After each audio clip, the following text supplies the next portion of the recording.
hoje de manhã o Senhor me pediu para tocar em dois assuntos. Primeiro, uma coisa que muitas pessoas já conhecem: o selo do Espírito Santo.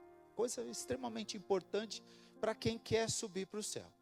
Mas o Senhor me tocou para falar de uma outra coisa que normalmente não é falada na igreja e que nós precisamos entender e ter conhecimento, que é a palavra penhor. E no hebraico, a palavra penhor, ela vem dita como arrabon. E para quem não sabe o que é o arrabon, Paulo coloca esse arrabon lembrando da situação da época do povo de Israel na libertação da escravidão e depois no período onde eles tinham ali com Moisés uma nova vida e a lei que ditava a situação da vida do povo de Israel, que direcionava algumas regras básicas para a sobrevivência. Primeira coisa, o povo de Israel, ele vivia preso, cativo, escravo. E escravo, irmão, não tem seu desejo próprio, escravo não tem domínio, escravo não tem direito, escravo às vezes não tem comida, escravo às vezes não tem roupa, escravo às vezes não tem tempo para ter sentimento, amor. A função do escravo é só obedecer. E o obedecer sobre um jugo pesado, não sobre um jugo de amor ou sobre um jugo de cuidado, mas um jugo pesado, aonde poderia faltar comida, aonde poderia faltar situações difíceis de saúde, mas como era um escravo, o povo de Israel estava preso ali no Egito como escravo, e não tinha uma situação de libertação, até o dia que o Senhor encontrou com Moisés e falou assim: olha, eu ouvi a oração do meu povo e agora eu quero trazê-los de volta, eu quero libertá-los desta escravidão, dessa situação difícil. Então este resgate de sair daquela situação era uma situação de resgatar. Mas na lei, no período ali de Moisés no tabernáculo, esse arrabon foi constituído de uma forma diferente. Esse resgate era de uma forma diferente. Mas para a gente entender melhor como funcionava, a gente precisa explicar. Na época da lei, existia uma situação de pagamento de dívida. A pessoa não tinha condição financeira, e naquela época não existia banco, não existia uma situação de você ter um resgate financeiro, e quando você precisava de alguma coisa, você ia para os senhores ali daquelas terras e pedia auxílio, e aqueles senhores iam e auxiliavam você, e você ficava com uma dívida. Ao não pagar esta dívida, era cobrado a situação de serviço, que naquela época você se tornava escravo de seu irmão. Na época da lei, a escravidão do seu irmão era para que ele pagasse aquela dívida, aquela solicitação que ele tinha feito, e às vezes demorava um grande período. Pela lei, pela regra da lei, significava que a pessoa teria que servir pelo menos durante um período de 7 anos para aquela pessoa, para que ela tivesse a libertação daquela situação da dívida. Então existiam as festas, e quando chegava um período da festa de 7 anos, a pessoa automaticamente recebia a libertação, recebia o livramento. Mas existia uma outra situação de como se livrar dessa dívida, e essa dívida poderia ser liberta através do parente remidor. Mas o que é um parente remidor? Bom, o parente remidor, ele vinha da seguinte forma: ele era uma pessoa de relacionamento de sangue direto com você, e ele poderia chegar na sua casa, na sua família, e falar assim: olha, o meu tio está preso, está escravo, o meu sobrinho está escravo, a minha mãe está escravo, meu pai está escravo, e eu preciso libertá-lo antes do período dos 7 anos, porque ele não vai suportar, a situação está difícil, está complicada, e eu preciso libertá-lo. E aí vinha a situação do parente remidor. O parente remidor chegava ali, naquele senhor que tinha a sua dívida, e perguntava para ele o que era necessário para que aquela dívida fosse paga perante as leis de Israel. E aquele senhor falava: olha, eu preciso de tanto em dinheiro, ou tanto em alimento, ou tanto em terreno. E o parente remidor ia ao sacerdote ali da época e ia fazer o pagamento da dívida. Então aquela dívida tinha que ser selada com uma situação de, primeiro, precisava ser de sangue direto. Segundo, ter um pagamento financeiro, uma reposição para aquele que tinha a dívida para que fosse paga. Terceiro, haveria a libertação daquela pessoa. Mas por que nós estamos de novo falando de penhor? O penhor hoje em dia é muito simples, né? Você vai lá, você coloca uma coisa que você acredita ter um valor e coloca para penhorar, e no futuro aquela coisa tem um outro X valor e você vai lá e resgata aquilo para você. Mas o que isso tem a ver comigo, com você? Tem muito a ver. Nós tínhamos uma dívida perante o nosso Senhor. Nós tínhamos uma dívida que, por mim e por você, por mais que nós fizéssemos, não poderíamos pagar. O povo de Israel tinha certeza dessa dívida, porque quando foram libertos da escravidão lá do Egito, eles pagaram essa dívida num período de quantos anos que eles tiveram, porque não creram em Deus? 40 anos no meio do deserto, para pagar uma dívida por não crer no poder de Deus. Vamos voltar, irmãos. Nós estamos falando da sua dívida agora. Afinal de contas, o que é que eu devia para Deus? Qual era a minha dívida para Deus? Qual era a minha situação para com Deus? O que é que estava pendurado ali na mão de Satanás, que me fazia ser uma pessoa não aceita por Deus? As minhas transgressões, os meus pecados, as minhas situações de dívida constante, de falar mal, de dizer mal, de me comportar mal, de ter meus vícios, minhas situações em pecado, de falta de respeito com relação a Deus, muitas das vezes conhecendo o próprio Deus, às vezes praticar a prostituição. E o que eu falo não é a prostituição física, mas sim a prostituição de ter o conhecimento da palavra e vender a sua oportunidade com Deus por qualquer coisa de troca, quer seja por um dia de ira, quer seja por um dia que eu quero falar uma coisa errada, quer seja por troca de alguma coisa pequena, por alguns minutos que eu deixo de servir ao Senhor e quero servir a mim mesmo, e essa dívida cresce, irmão. Se nós não olharmos todo dia e pedirmos misericórdia constantemente ao Senhor, esta dívida começa a crescer. Mas pela graça de nosso Senhor Jesus Cristo, Ele morreu na cruz para me salvar e para te salvar também. E Ele entra como parente remidor. Ele fala assim: olha, eu sei que existe uma dívida de sangue penhorada por cada um dos meus filhos. Eu sei que muitos deles a dívida é muito grande, mas eu vou morrer na cruz para libertá-lo de seu pecado, de suas dívidas, de suas falhas. E Ele morreu na cruz por mim, por você, e Ele pagou esse penhor com o seu sangue. Quando Jesus Cristo paga na cruz o penhor da minha vida e da sua vida com sangue, Ele também faz uma segunda parte. O penhor também, naquela época, tinha a representação de uma outra situação, não só da situação de libertação da escravidão, mas tinha também uma situação da compra.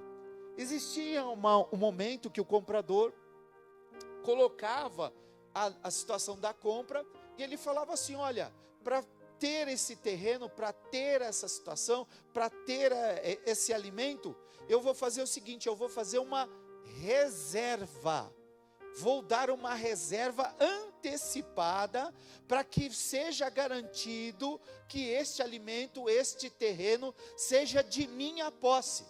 Então o que o camarada fazia? Ele fazia um penhor novamente. Como é que ele fazia? Ele ia lá, dava uma parte daquele valor, entregava aquela parte daquele valor, e a partir daquele momento, aquela situação, aquela compra, era marcada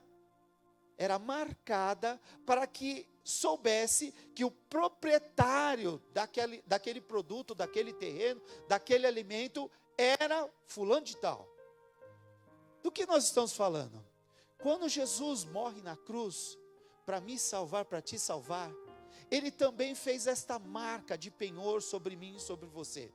Ele também já deu uma dívida falando assim, olha, já está paga essa dívida, e eu quero que você saiba que a partir de agora, não existe outra posse sobre ele, não existe outra circunstância de domínio sobre ele, quem domina sobre ele sou eu sou o Senhor dele, eu sou o cuidador dele, eu sou o protetor dele, eu olho por ele, e neste momento, ninguém toca nele, porque existe a minha autoridade, e o meu selo está sobre ele, e a partir de agora, ninguém pode acusar contra ele, mexer contra ele, porque ele me pertence. É importante, irmãos, entender essa situação do penhor. Mas o penhor tinha uma outra situação. Quando era um penhor de quantidade de alimentos e tudo mais, o penhor também era dado um valor extra. E esse valor extra era dado para que aquela posse fosse entregue em um outro local. Ou seja, você comprava uma partida de comida, você comprava uma partida de queijo, ou você comprava uma partida de trigo, e deixava o seu selo, e aquele produto seria entregue diretamente dentro da sua casa. Você não precisava se preocupar com o que ia acontecer dali da onde você tinha feito a compra, até levar para a sua casa. Mas por que eu estou falando sobre isso?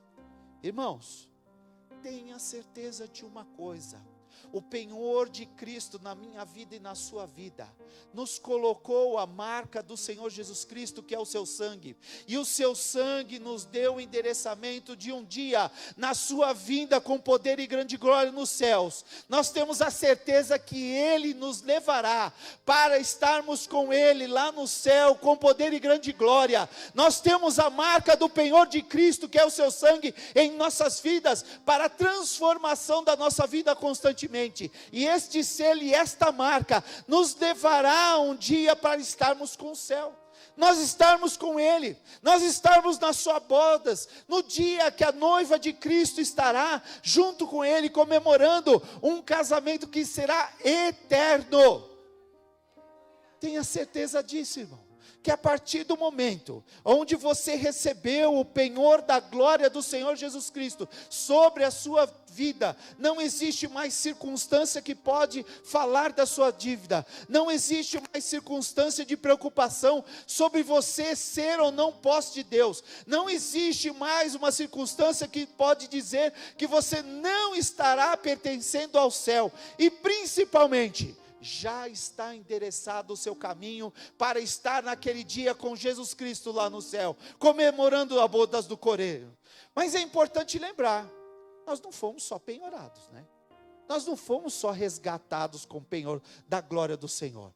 Nós temos que entender que o nosso Senhor não trabalha simplesmente com algumas circunstâncias, sobre lembrar só do penhor, mas Ele quer dar a importância para nós. 2 Coríntios 5:5 diz o seguinte: ora, quem para isto mesmo nos preparou foi Deus, o qual nos deu também o penhor do Espírito. 2 Coríntios 5:5, o penhor do Espírito. Mas do que nós estamos falando?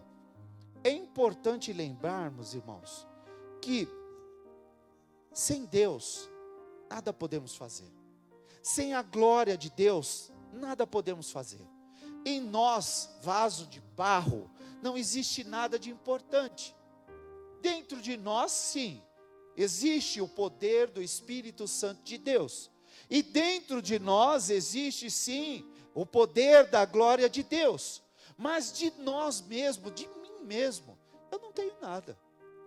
Se falar assim, olha, a partir de agora, você está salvo por mim, mas eu declarei você salvo. Irmão, pode começar a ter dúvida, pode começar a falar assim, Senhor, misericórdia, misericórdia, me ajuda, porque olha só o que ele falou que ele vai dar o penhor, ele não tem nada, ele não tem posse nenhuma, não tem condição.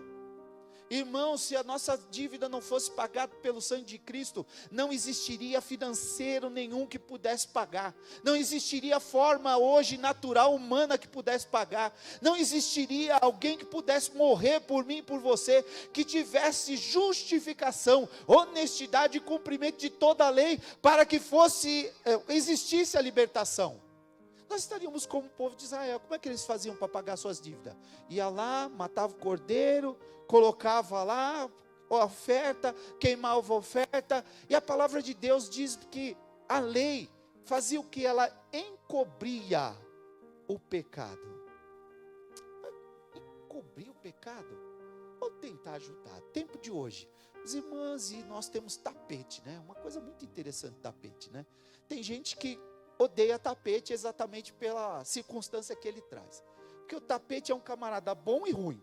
Ele é bom para enfeitar, mas ele é ruim porque guarda uma lixaiada terrível por debaixo. É uma coisa terrível. Levanta o tal do tapete, está lá poeira, está lá sujeira. E aí pior ainda, se você tem criança lá, o que eles fazem? Guarda todas as tranqueiras, joga tudo para debaixo do dito cujo do tapete. É muito complicado esse negócio. Mas do que nós estamos falando? Quando o povo de Israel pecava, tudo que estava guardado debaixo de uma cobertura. Mas irmã, vamos perguntar uma coisa. Vocês precisam lembrar, me ajudar. Se eu colocar um peixe morto debaixo do tapete, como é que vai ser? Vai durar quanto tempo assim o tapete bonito? O cheiro do tapete bonito? Ah, mas o tapete está bonito, mas e o cheiro? Imaginem que Deus olhava para o povo de Israel exatamente nessa circunstância. Ele olhava aquela cobertura bonita, ele olhava o povo todo coberto pelo sangue dos cordeiros, mas o cheiro do pecado estava lá. Ele passava e olhava e o cheiro do pecado continuava lá. Mas pela graça de Deus e pela misericórdia dele, existiu o seu filho que falou: Pai, envia-me a mim, eu quero ir por eles, eu quero libertar eles, eu cumprirei a lei, e eu darei a oportunidade de eles terem um período da graça, da tua graça, para que eles possam ser verdadeiramente livres, verdadeiramente libertos, verdadeiramente eles não terão mais a aparência de limpos, mas serão totalmente limpos. E o sangue de Cristo tem esse efeito. Ele faz o quê? Ele vai lá, limpa você, de forma que você esteja com a sua veste branca, mas não só branca de aparência, mas branca com aquele cheirinho de comfort, dessas coisas, né? Nossa, um cheirinho de Cristo para Deus. Deus olha para mim e para você quando nós nos arrependemos dos nossos pecados, das nossas falhas, das nossas situações, e Deus olha e fala assim: nossa, ele tem um bom cheiro de Cristo. Olha que coisa importante, esse meu filho tem o bom cheiro do meu filho. Olha quanto eu amo ele, ele está limpo e ainda tem um bom cheiro. É importante nós lembrarmos que o penhor traz esse tipo de coisa para nós. Mas nós temos que ter principalmente a preocupação de buscar constantemente o selo. Nós não falamos do selo, nós falamos selo e penhor. Penhor e selo. Sem um, o outro não funciona. Mas para que serve o selo do Espírito Santo de Deus? Para que eu vou ter um tal do selo? É só lembrar no dia de hoje. Para que serve o selo hoje? Para postar a carta. Mas para que eu coloco um selo para postar a carta? O que contém a carta? A carta tem a descrição de uma situação. A carta, o envelope da carta, tem o endereço para onde esta carta vai. E tem o remetente da onde ela estava, da onde ela vinha. E o selo dá a garantia que este endereço de saída e o endereço de chegada seja cumprido de forma a não se perder. Este selo dá garantia de ser inviolável. E isso é muito importante. Por quê?